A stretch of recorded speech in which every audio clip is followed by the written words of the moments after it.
Hi there everyone, welcome back to our channel. I'm Robert Spark, and on this channel we talk all things tech in the digital world. On today's video, we're going to look at how best we can secure our Facebook account. On recent time, privacy and data breach has become a big issue when it comes to most social media platforms, and Facebook is one of key platforms we all use on our day-to-day basis. We use Facebook to connect with our friends, our family, business, and all that. I mean, how will you feel? You wake up one morning and your Facebook account, you've been locked out, or you've been kicked out by a hacker. What will you do? So on this video, I'm going to show you my top 8 tips how to secure your Facebook account. Alright, so tip number 1 is to use a strong password.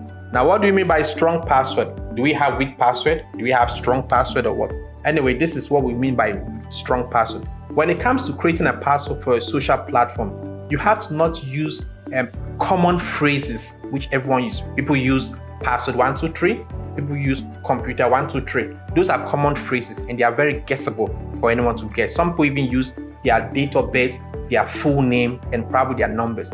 Those are easy phrases that can be guessed by anyone who's trying to hack into your account or try to guess your password. So best practice is use a strong password which is unique.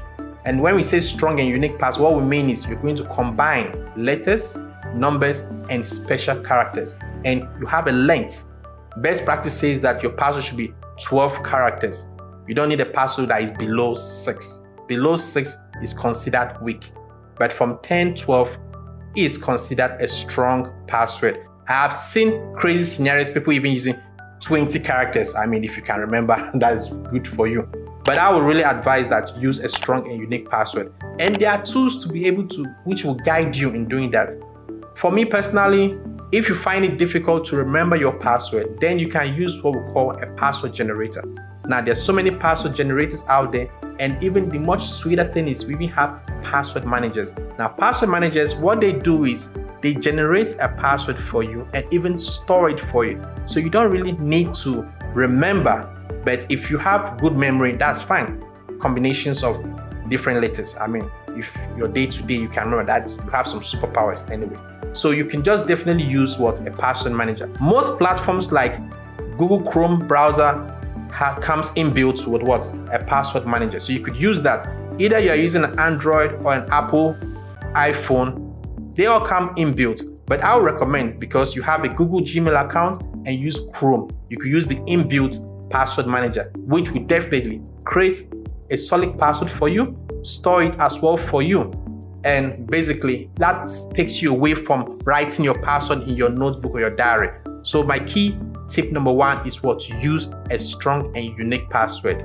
Tip number 2 is to use what we call a two-factor authentication. Now, what two-factor authentication does is it adds a second layer of security besides your password. Now, when you enable two-factor authentication, what it does is that you're going to choose to get a code. Now, this code is required when you log into your account with your password. So in this case, even if your password is compromised, I mean, whoever compromised your account trying to log into your account will not be able to go in, because definitely they won't receive the code. And that is why two-factor authentication is very, very necessary. Most social media platforms have that option inbuilt into the system, but by default it's turned off. So you have to go into your account to security and privacy and enable two-factor authentication. When you're doing that, it gives you the option. Either you receive a code to your phone, your mobile phone, or receive it to your Gmail account or any email account system you use. But it just adds a second layer, which makes it just like your house. You know, you have your gate, you have a gated fence which is locked, you have your door as well as locked. So it's just a second layer of security.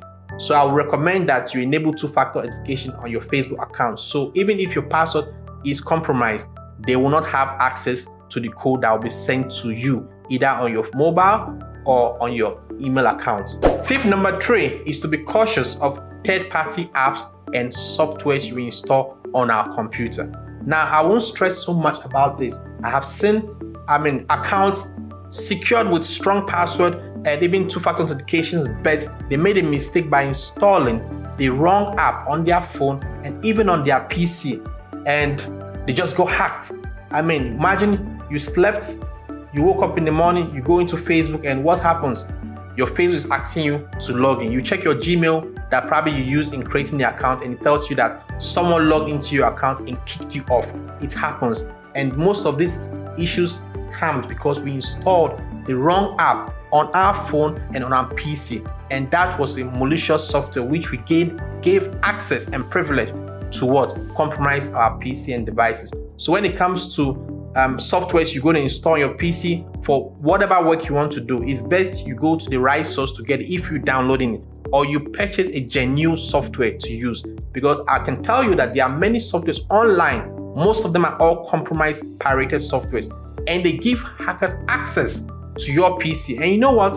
When you log into Facebook to your PC, it's automatic. You automate the login system. It's saved on that PC. The data is on that system. Now, if someone managed to get access to your PC, they can still what is called the cookies, which is also installed on your system, and they can take this data and impute it into their own system, which looks like it's your system, and they can just go in and kick you up. So I really stress that when it comes to softwares you install, even on the mobile phone, there are situations where you see we want to download videos we see on our Facebook, videos we like, then we go to the App Store or the Play Store to download some apps, and most of those apps will require you to give them access.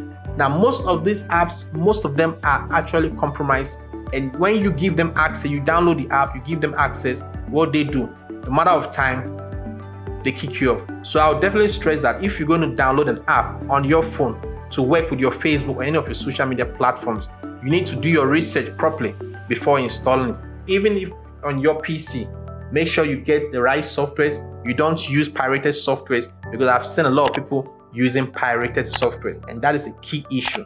So tip number 3 is what? Be cautious of the softwares you install on your PC, and be cautious of the apps that you give access to your social media. Tip number 4 is to watch out for phishing scam. Now, phishing scam is a very tricky one. I must tell you about that. It's very tricky. Now, this is what happens. Now, a malicious individual will create a fake website. Sometimes, typically, they will create a fake website just like Facebook, or definitely they will create some kind of urgent need, and definitely they will trick you. Now, the goal there is what? For you to fall into the trap by giving sensitive information or access. So this is how it's going to play down. You could be there, probably someone sends you a link. It could be on a post, or someone could send you a direct link, even on Facebook, and you click on that link. Now, if you're not cautious to actually examine the link, the authentication of that link, you could click a link that will lead you out of Facebook to another website, which can look like a real genuine website, and they could even ask you for personal information. That's how phishing scam work. Phishing scam targets big companies, it targets banks, it targets so many social media platforms, and the goal of any phishing attack is to trick the user to what? Provide information which can be used against the user. So there are scenarios whereby someone will create a fake Facebook page and send you that link, and you would think, oh, I'm logging into Facebook. It could be something. Let me give a scenario. It could be that a friend of yours sent you a link and say, hey, this is a new game on Facebook. Try it out and see. And you're like, oh, new game. When you click on it, it's going to take you to another Facebook page requesting that you should log in to have access to either the online game. And you not knowing about phishing scam or whatever will just joyfully log in your details, and it will just refresh itself like nothing happened. And behind the scene, your details have been stolen. That is how phishing scam really works. So it's a very tricky one. It can come to your email, it can come through as text, or through even someone sending you a message on Facebook. So it's key thing that you just have to watch out. You don't just click any link that comes to you. Many links are all phishing links. They trick you for you to what? They take you off a legitimate website onto a compromised website to steal your data. So I'll really stress in there that when it comes to someone sending you a link, just be cautious you don't fall into it, because that could be a phishing scam. Tip number 5 is to be cautious and be mindful of who you accept friend requests to. It's a key thing that when you're on Facebook, mostly we go on Facebook to socialize. So we have all our friends coming, sending us friend requests. It could be old timers from school, colleagues sending us friend requests.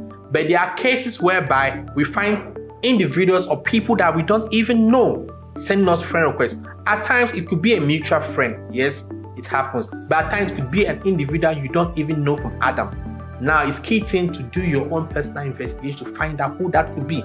Because scammers online, what they do is they create fake Facebook profiles and they go online making friends, building a list of victims to hack. And you can be one of them. Any of us can be one of them. We could fall into victim to that.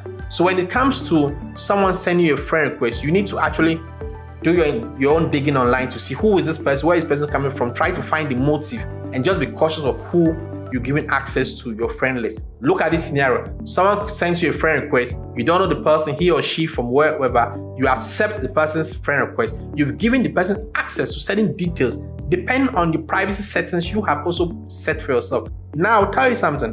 When Facebook gives you control when it comes to privacy, it gives you control who can send you messages, who can send you friend requests and all that. I would also stress that go into the privacy settings and set it to suit your preference. So then you kind of limit certain access to you. Because if a scammer should create a fake profile and send you a request and you accept that individual, the person has access whereby, depending on whatever you share online, they see it and they can use that to create a kind of a profile of you, of how to engage with you and attack you. This happens. A lot of scammers do it. A lot of scammers even go as further as to even create a fake profile, friend someone, hack his profile, and use that to continue their journey of compromise. So when it comes to whoever sends you friend requests, really, you have to watch out for that. Tip number 6 is to enable what we call login alert.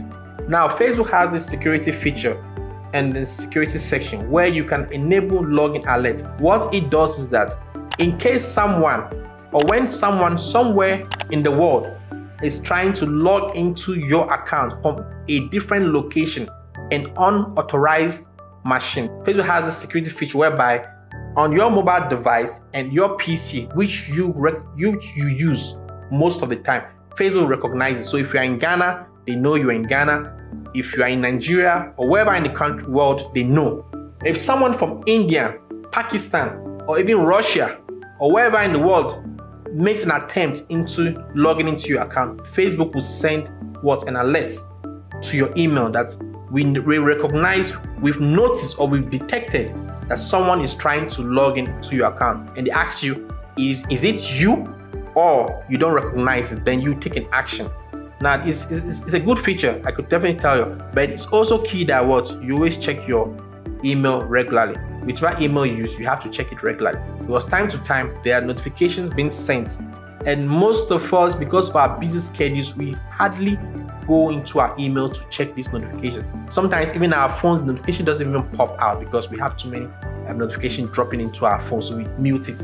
But when it comes to social media platforms like Facebook and the rest, it's key thing that you enable notification and you check your email regularly. I've seen it happen to me time to time. I'll be busy at work in the site and I get an email from Facebook saying that someone tried to log into your account, and immediately I take the necessary steps to secure and to block whoever is coming into trying to compromise my account. So these things do happen. In this part of the world, in Africa, most time we experience this at night time, between the time from 1 to 3, between 1 to 4, thereabout. Then you experience it, but daytimes we hardly experience it due to the time differences anyway. I've had the experience where someone from Vietnam attempted to log into my Facebook account. That was at my time was 1 p.m. thereabout. So these things do happen. So when you enable this feature from Facebook, you also have to check your email regularly so that you don't miss the alerts. So that is my tip for you. Tip number 7 is to verify your Gmail account or any email account we use with your Facebook. Now, in most cases and most scenarios, we do use our emails to register to most of these social media platforms, and also Facebook too as well. But when we do that, Facebook also has a feature whereby you have to verify that email. Verification means that you are telling Facebook that this email is precisely the email I use. So important emails and messages they have to send will come. And this is key when it comes to security. I mean, I've seen situations where people create a Facebook account, they don't verify their email. And when it gets compromised, they find it difficult to recover. When you do this, it enables Facebook to send you important information regarding the security and also updates in terms of their platform to your email account. So it's key thing that you have to verify. So like the tip number 6, which we talked about, which was what? To enable login alerts. When you do that, it's going to take you to a section whereby it checks your Facebook account to see if your email is verified. If your email is not verified, it requires you to verify your email. Verification is very simple, it's not anything complicated. All it does is they're going to ask you for your email again, you put in your email, then they will send email to your email account and you just have to verify. When you do that, that email address you use is now verified on the Facebook system. And in case of any emergency or in case of any compromise, you will definitely be contacted by that email. So tip number 7 is very important.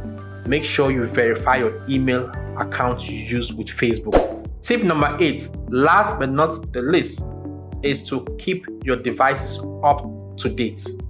Now, depending on whatever device you use, most of us in this day and age use our smartphone on a day-to-day. Our smartphone has become part of our day-to-day life. So we have most of these apps installed on our smartphone. And it's key thing to always have our smartphone software up to date. Now, you could be using an Android phone or use an iPhone. You have to make sure you update it. Now, most of these devices get regular updates. Most of the regular updates includes new features which has been added. It includes security patches, which is probably the device makers detected that there were some security issues, vulnerabilities, and they release this update to fix all those problems. Security is part of it. So whichever device you use, it even could be on your PC. If you are using a PC, either a PC or a Mac, it's key. You have to always update it. Make sure you go for genuine softwares, by the way. A lot of people use pirated Windows software and it opens a lot of threats and backdoors for them to get hacked. So if you're using a PC and you're going to access most of these social media platforms, especially Facebook, make sure you use a genuine software from Microsoft. In doing so, you're going to get updates frequently and that will definitely help you. The same thing goes to your mobile phone. All the time you need to check your mobile phone to see if there's any updates, and you update what? You update the phone's operating system, you update the app itself. Facebook always release updates. So just make sure that you update your app. Your Android, your iPhone, update the operating system. The apps itself, update it. It helps in protecting and shielding you from new vulnerabilities which has been discovered that you might not even know about. There you have it, folks. That's our top 8 tips on how to safeguard and secure your